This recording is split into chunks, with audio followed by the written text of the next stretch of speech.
Bonjour à toi. Alors vidéo tournée en plein effort, en pleine chaleur. Là, je me suis mis à l'ombre de la haie. Je vais te parler aujourd'hui bien de la gestion de l'eau dans le potager et de la manière dont je m'y prends. Ce que j'ai compris aussi, parce que j'avais commencé à mettre des choses en place, mais tout n'était pas en place. Et donc là, j'ai un petit peu amélioré la situation encore. Et enfin voilà, je vais t'expliquer un peu tout ça, comment est-ce qu'on peut finalement gérer notre eau au potager sans utiliser évidemment l'eau courante, comme on dit, l'eau reliée du réseau, puisque je ne suis pas relié au réseau. Donc là, il est bientôt 18 heures. Tu peux voir que le potager est encore bien au soleil. Il y a la majeure partie qui est au soleil. Et puis j'ai la partie ombragée déjà grâce aux arbres, donc ça j'en suis très très heureux. Et alors actuellement, comment je fais? Eh bien jusqu'à présent, j'avais une réserve d'eau que j'avais achetée évidemment. Celle-là, je ne l'ai pas faite, c'est du plastique, hein. Et c'est une réserve d'eau de 510 litres qui coûte actuellement 65 euros. Je ne dirais pas où, mais voilà, donc ça coûte pas trop cher. Ça se transporte facilement même dans une voiture. Et là, donc tu vois, je viens de finir de remplir celle-là. Donc là, il y a, à mon avis, à peu près 490 litres. Et j'ai acheté aujourd'hui la deuxième réserve de 500 litres que je suis en train de remplir. Comme tu peux le voir, tu vois, le niveau est en train de monter. Et alors, vu que je ne suis pas relié au réseau, eh bien, comment ça se passe? En fait, je récupère l'eau au niveau de la toiture de la vieille maison en pierre, qui, pour l'instant, je te le rappelle, n'a pas de gouttière. Donc, vu qu'elle n'a pas de gouttière, et puis de toute façon, c'est très bien parce que j'ai pas de grosse cuve pour récupérer tout d'un coup, ben, je me suis fait mes propres gouttières que je vais te montrer. Avant la gouttière de la maison, ben là, je te montre mes premières gouttières qui sont donc par rapport à la salle de bain, que voilà, avec le toit qui lui également n'a pas de gouttière actuellement. Et donc, tu vois, eh bien, mes réserves d'eau, je les fais dans ces pots noirs que tu peux voir, comme celui-ci, voilà, et également comme cela. Alors, je mets des pots noirs, je mets également tout ce que j'ai en fait, tout ce qui peut me servir à récupérer de l'eau.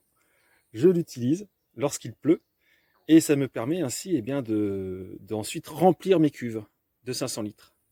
Donc là, tu vois, je suis devant la maison, la vieille maison en pierre avec le toit encore qui est tout à refaire. Et sur l'escalier déjà, eh bien en fait, je pose mes pots. Alors là, je n'en ai plus que deux vivants. Avant là, l'année dernière, de celui-là qui est à gauche jusqu'en de l'escalier, je mettais des pots, mais là, il faut que j'en récupère. C'est d'ailleurs le sujet que dont je vais pouvoir te parler. Là, ben, tu vois, c'est une bassine également que j'avais achetée pour des travaux. Et enfin, celle-là, c'est pas pour les travaux, hein. Celle-là, c'est pour la vaisselle. Donc là, j'ai même sorti les bassines de vaisselle. Et juste devant l'entrée de la grange qui me sert de cuisine pour l'instant, eh bien, de la même manière, tu peux voir les petits pots noirs et également, bon, là, des autres grands que j'avais achetés, c'est pour stocker de la nourriture ou des choses si je voulais stocker au sec et à l'abri des animaux. Et puis là, ben, j'ai mes deux seaux de travaux qui coûtent, je crois, c'est 2 euros, hein, ça coûte rien du tout, et qui me servent à transporter l'eau. Donc, ces pots noirs que tu vois là, ces pots noirs, ils viennent de chez Aldi. Alors, je le dis, voilà, je fais de la publicité. Ça coûte rien du tout, en fait, parce que chez Aldi, ils vendent des fleurs en pot. Et ces fleurs en pot, eh bien, en fait, des fleurs coupées, hein, donc dans l'eau. Et après, une fois qu'ils ont vendu les fleurs, eh bien, en fait, les pots, ils n'en font rien du tout. Donc, tu as juste à leur demander et ils te donnent les pots.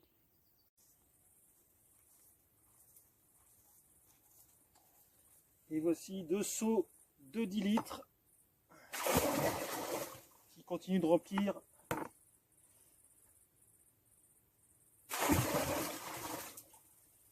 Et après, c'est reparti pour quelques allers-retours. Voici la deuxième cuve, hein, deuxième cuve de rempli, avec ce que j'avais en tout cas, hein, pas complètement rempli. Donc je sais pas, on doit être à 450, entre 400 et 450 litres. Tout ça grâce aux gouttières gratuites en pot, alignées de chez Aldi. Et la dernière solution que je vais mettre en œuvre, mais qui n'est pas encore mise en œuvre, pour être vraiment avec une belle autonomie d'arrosage, eh bien ça va se passer ici. Là, dans ce carré, enfin dans ce grand rectangle, vert pour l'instant, là tu peux voir un début de trou ici, parce que ça fait en fait ma réserve en même temps de terre, je viens la chercher là un peu. De là donc, ici comme ça, en continuant tout là-haut, tout là-haut jusque devant, et en revenant là, je vais creuser un très grand bassin. Enfin, très grand. Il va faire 8 mètres par 3. Donc, conclusion, ça fait 8 x 3, 24 mètres carrés. Et je vais le creuser sur 2 mètres de profondeur. Donc, ça va faire du 48 mètres cubes. Donc 48 mètres cubes, eh ben, clairement, là, on arrive à une autonomie qui est vraiment intéressante. Parce que tu vois, là, derrière les arbres où j'ai mis mes cuves de 500 litres, j'ai 1 mètre cube. Ça fait quand même pas grand-chose. Là, clairement, eh ben, en creusant ici, de manière naturelle, avec la source qui vient de tout là-haut, là, au pied de l'arbre, on va dire à peu près, tu vois, au pied de cet arbre-là, là, j'ai une source que je suis en train de désempierrer pour qu'elle coule mieux. Alors l'été, pour l'instant, ben, clairement, elle ne coule pas encore, puis il faut dire que c'est très sec. Mais par contre, si on n'est pas trop sec, elle coule. Donc l'idée, c'est que cette source-là, eh ben, je vais la canaliser, la faire descendre un peu sur le côté comme ça, là à gauche, revenir par là, faire 2-3 bassins intermédiaires, et finalement arriver ici. Alors peut-être qu'avant les bassins intermédiaires, je vais la faire directement arriver là pour gagner du temps au départ et pouvoir remplir ces 48 mètres cubes. Tu peux imaginer qu'avec 48 mètres cubes, eh ben, le jardin peut être très très grand et ça ne sera pas un problème pour arroser. J'aurai vraiment une belle réserve. Voilà, je pense à mon sens, hein, le moyen de pouvoir être autonome. Parce que tu vois, pour l'instant, aujourd'hui, j'ai pas grand-chose. Quand tu regardes objectivement, tu vois, c'est quand même très étalé. Hein, donc j'ai quelques cultures. C'est pas des planches de très très grandes planches. J'ai juste ça. Et puis bah, les tomates sous les arbres que j'essaye d'arroser un minimum, tout ça également. Hein, et je me rends bien compte que ça suffit pas, surtout au moment des semis. Quand les plants sont jeunes, ils ont vraiment besoin. Et puis c'est pareil, tu vois, pour les poivrons, je me rends bien compte que les poivrons, s'ils sont pas arrosés, ben, ils ont du mal. Là, avec la pluie, tiens, hop, on a un poivron. Et ben, avec la pluie, le poivron, là, il est en pleine forme. Il reprend du poil de la bête, alors qu'il était quasi en train de mourir il y a 4-5 jours de ça. Au passage, j'en profite pour te montrer les tomates qui arrivent. Regarde, une tomate ici. Là, pareil, des tomates. Ici également. Ici. Là, des plus grosses. Et quasiment chaque pied est en train de me faire des tomates. Que du bonheur, c'est vraiment génial. Donc après les grandes pluies qu'on a eu pendant 3-4 jours avec les orages, là il y a eu de petites averses qui m'ont permis de récupérer une 60aine de litres.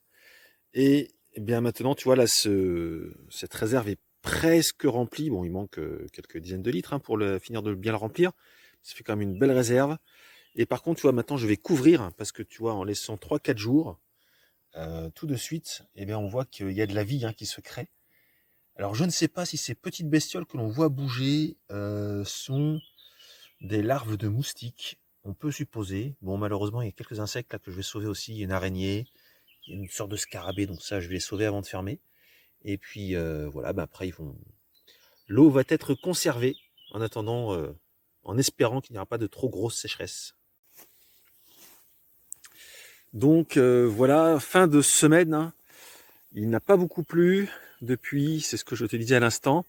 Mais tu vois, la nature se porte très très bien. L'herbe pousse, les plantes poussent. Et une des manières également que j'utilise pour gérer en fait l'eau finalement, l'eau de pluie qui va tomber que je ne vais pas pouvoir récupérer. Et bien donc on va prendre par exemple ici. Là c'est voilà, on est sous les arbres vers les tomates. Et là tout simplement, ce que je fais, c'est que je paille. Hein. Donc là tu vois en surface, clairement, c'est déjà sec, mais vraiment sec. Hein. Donc là on va aller plus en profondeur. Hop, voilà. Encore plus en profondeur. Et là, en dessous. Attends, il y a des feuilles qui gênent. Voilà. Et bien en dessous, quand je touche la terre ici, et ben là elle est encore humide, hein, tu vois. Et ça, c'est vraiment un des intérêts, je trouve, du paillage. Je vais recouvrir. Et je vais même en rajouter encore du paillage. Hein. Je vais en mettre un maximum avec les réserves que je me suis faites. Voilà. On garde l'humidité en dessous. Et l'idée, c'est que tout ce paillage, toute cette paille que j'avais, foin que j'avais fauché, il va continuer de me servir à pailler un maximum. Là, tu vois, tout ce qui est là est paillé.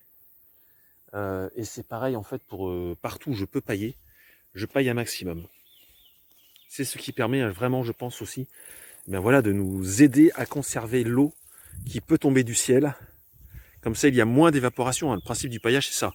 C'est qu'on a moins d'évaporation et que donc on garde l'eau en terre. Je ne résiste pas à l'envie de te montrer les tournesols qui ont encore poussé. Ils n'arrêtent pas de pousser. Voilà, chaque jour, je pense que si je mettais un time-lapse, on les verrait pousser à vue d'œil. Là, ils sont arrivés, je sais pas, à 1m65, 70. Ah oui. Et bientôt, ils vont passer dans la structure, donc très très heureux. Voilà pour cette vidéo sur l'eau et la manière dont je la gère. Donc tu auras compris que l'idée finalement, c'est de créer des gouttières, mais qui peuvent contenir plus d'eau qu'une gouttière normale qui va s'écouler après, se vider quelque part. Donc c'est quand on n'a pas de gouttière évidemment, et qu'on n'a pas de grosses réserves, style une citerne enterrée ou des choses comme ça. Et il y a des gens que je connais qui ont des grosses citernes, et donc ça, c'est, si tu peux le faire, c'est l'idéal. Mais pour 0 € ou presque, et bien voilà, tu peux avec des pots récupérés chez Aldi te faire des gouttières qui contiennent à chaque fois entre 7, 8, 10 litres et qui te permettent après de faire une réserve. Donc c'est quand même plutôt intéressant. Et puis tu l'auras compris également là en fin de vidéo, comme je te l'ai montré, il y a le principe du paillage toujours qui revient. Tu en as déjà certainement entendu parler. Dès que tu peux pailler, alors quand les plantes sont plus grandes évidemment, tu pailles un maximum. Ça évite cette fameuse évaporation de l'eau et qui reste bien bloquée par le paillage. Et ainsi, tu as ton sol qui est beaucoup moins séché que s'il était totalement à nu. Tu peux vraiment tester chez toi cette histoire de paillage. Si tu as un sol qui te semble dur, où la terre est toute à nu, paille-le, arrose-le si tu veux ou pas d'ailleurs. Mais tu le laisses quelques jours avec une belle épaisseur de paillage, faut pas hésiter, et tu verras la différence. Voilà pour cette vidéo. Je te souhaite une très belle journée, un très beau dimanche, et je te dis à la semaine prochaine pour notre vidéo. Au revoir.